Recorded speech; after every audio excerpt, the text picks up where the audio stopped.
Hey guys, I'm Andrew McCorman. Welcome to Web3 TV. In today's video, I'm with Nifemi Aluko, the founder of Toffy Stones, an NFT project based on the award-winning science fiction novel Toffy's Divide. And we're going to discuss how to bring Web3 technology into the mainstream and why it's important. But before we do, make sure you register to watch every episode of Web3 TV here, where we share inspiring stories of all things Web3, making a difference to the world. All sorted? Okay. Let's go.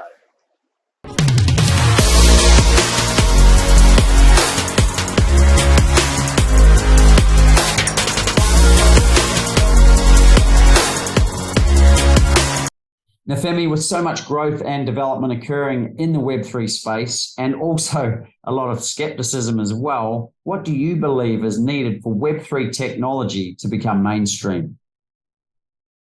I think it's just education. Getting more people educated.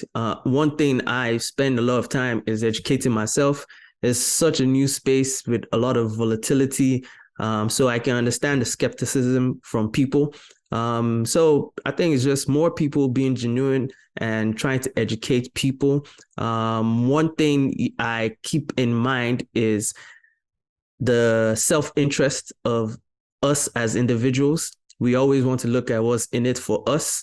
And so whenever I approach someone and trying to get them to understand or onboard them, it's more of just, trying to see, okay, how can this be beneficial for them? How can it be beneficial for their lives? And I think the more, people in the space think about that, the more people will be able to attract towards the space. And, just using myself as an example, I had friends that were telling me about Bitcoin since 2012 or whatever it is. And I was never interested in the space. Like, I just thought it was, financial technology that it doesn't do anything for me. But the NFT really caught my attention because it was this mixture of art, science, technology, and everything. So that was a hook. And it was important to me because that's what I was doing. So it's more of just understanding, like, everybody is in a different journey. Everybody is at a different place in that journey and is meeting people where they're at to try to onboard them. And it might not be for them now, but eventually I think it's going to be very important for a lot of people as the space develops.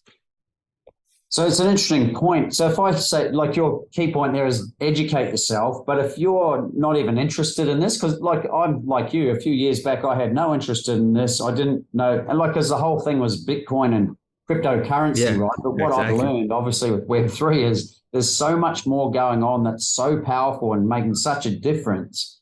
But I'm trying to look at, before you even educate yourself, it's almost like, would you ask yourself, why is this even important to me before I even start?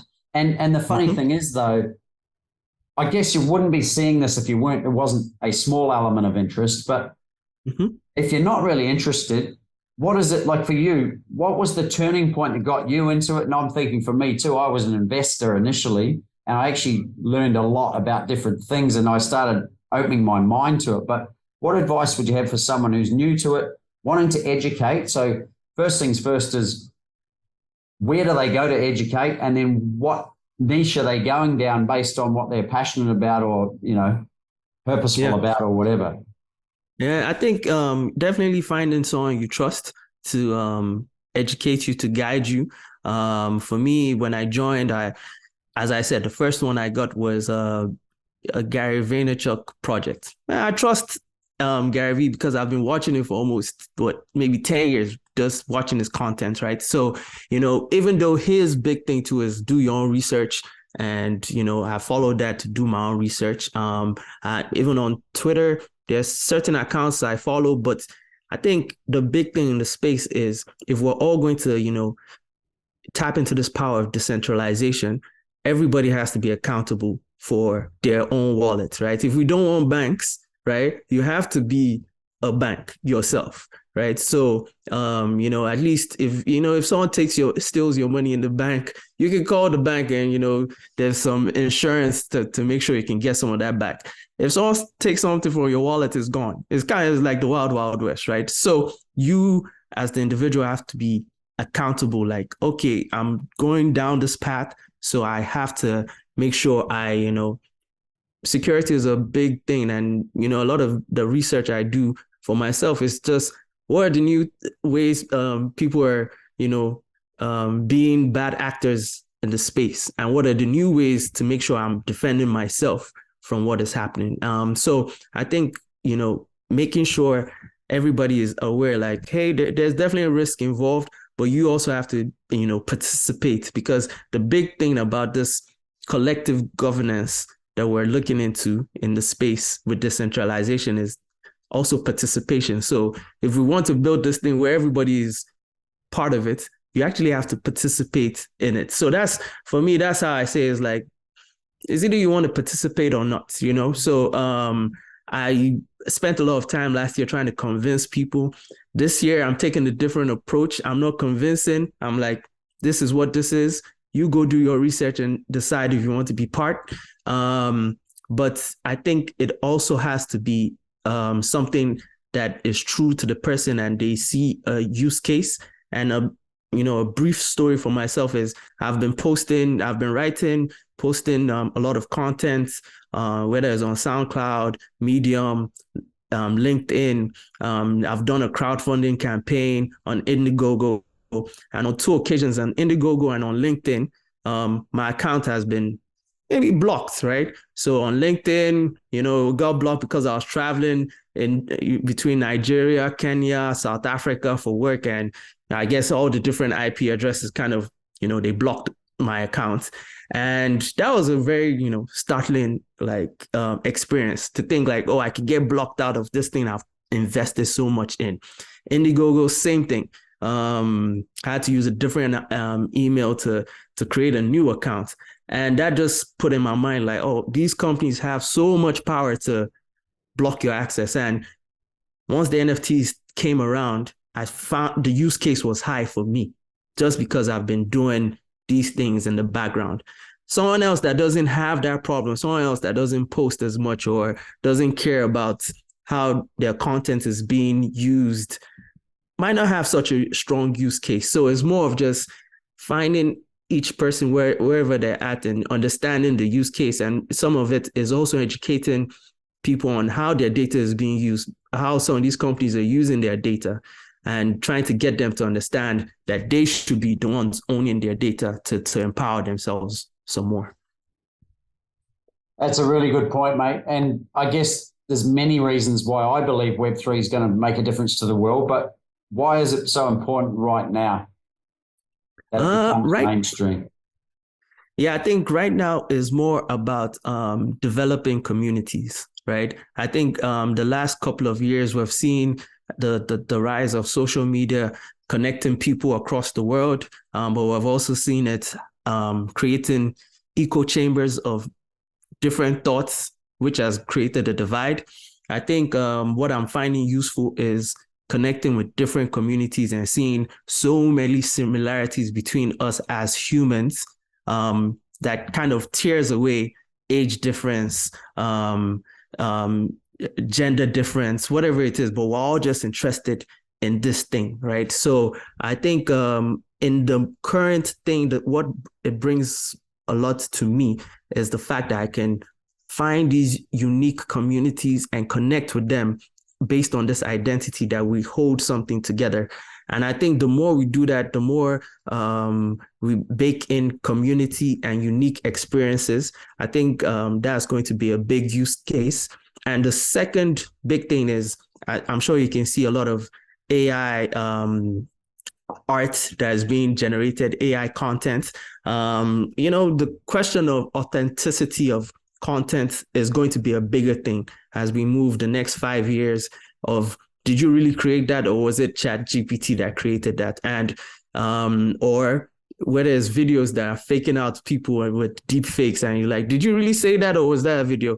So I just think an NFT, that's going to be a big use case for people that create to be like, this came from me because I actually certify that I created this content and I'm using it as this NFT to show that it really came from me. It wasn't some AI generated thing. It wasn't some deep fake. And I think that is going to be a big use case as we go more into the automation age.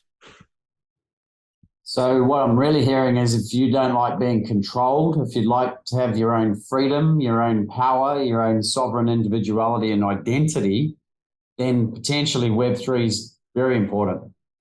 Yeah, it's very important for your identity, but also the communal part, right? So you can be an individual, but also that thing that we all like as humans is the social connection. And Web3 too is also something that provides that, the individuality and then the community. So obviously I've mentioned a few values there that we resonate with, Nifemi, but who else? Like, who's it most important for? You mentioned about communities and people wanting to build communities and connection, but like I see it's important for everyone, right? But who would you say it's most important for? I think right now is most important for anybody that is curious, right?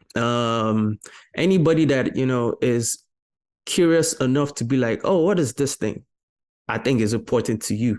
Anybody that wants to learn some more about the space, that's important to you. I think it's also very important to creators, people that are trying to create different forms of media, trying to mix up different forms of media is very important in terms of protecting intellectual property. But I think at the base is anybody that is looking to explore their curiosity is a good place to do that, because one, you're learning the technology, and two, you're now connecting with a community of diverse people that you never know where the opportunity is for you currently in your career, where you could be like, oh, I'm really interested in talking more about how to, produce fruit juice. Let me talk to Andrew that I met on Web3 TV and tell me more about, what he's building out there in Sydney. So I think it's very important for curious people.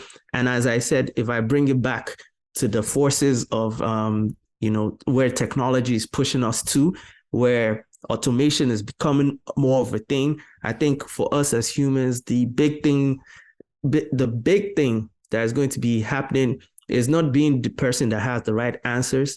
It's more about being the person that has the right questions. So it is a space for you to develop curiosity and keep asking questions so that we can keep building things within our communities that will help us be better human beings, I think. Well, you're a man who walks his talk. So guys, if you obviously want to ask questions and create community of your own and you resonate with Nifemi, obviously, or Web3 TV, we wouldn't be here otherwise. Nifemi, your website, I'll put a link below, but if you don't mind sharing it for us. For sure. So the project is Toffy's Domes. The website is toffysdomes.com. You can go there to mint your unique Toffy's Domes token so that you can be a part of our new upcoming community and connect with us. Awesome. And guys, if you've missed myself, and I always go to say Toffees because that's a pseudonym, but if Nifemi and I's interview, we did an amazing interview with him and his backstory and how he came into Web3 and how his amazing book came to reality and his NFT collection. You can watch that here. And we've also done some other how-to style, how to create NFTs and build a community around it. We'll put a link to that one here. And then more of a generic, what are NFTs? All high-quality information using Toffy's Domes as the example. I'll put that one here as well. As always, Nifemi, really appreciate your wisdom, mate. Love the fact that you're doing big things in the NFT space. Wish you all the best with the book, with the collection, and everything you're doing, mate. And we'll see you again in a future episode. For sure. Thank you very much, Andrew, for having me on. Well, there it is, guys. I hope you enjoyed this Web3 TV episode. If you've got any questions, leave them in the comments below. And remember, if you'd like to watch every episode of Web3 TV, visit the link below or subscribe to our channel. And remember to hit the bell icon so that we can notify you every time a new episode is released. I'm Andrew McComb, and I look forward to sharing more inspiring Web3 TV episodes making a difference to the world. I'll see you soon.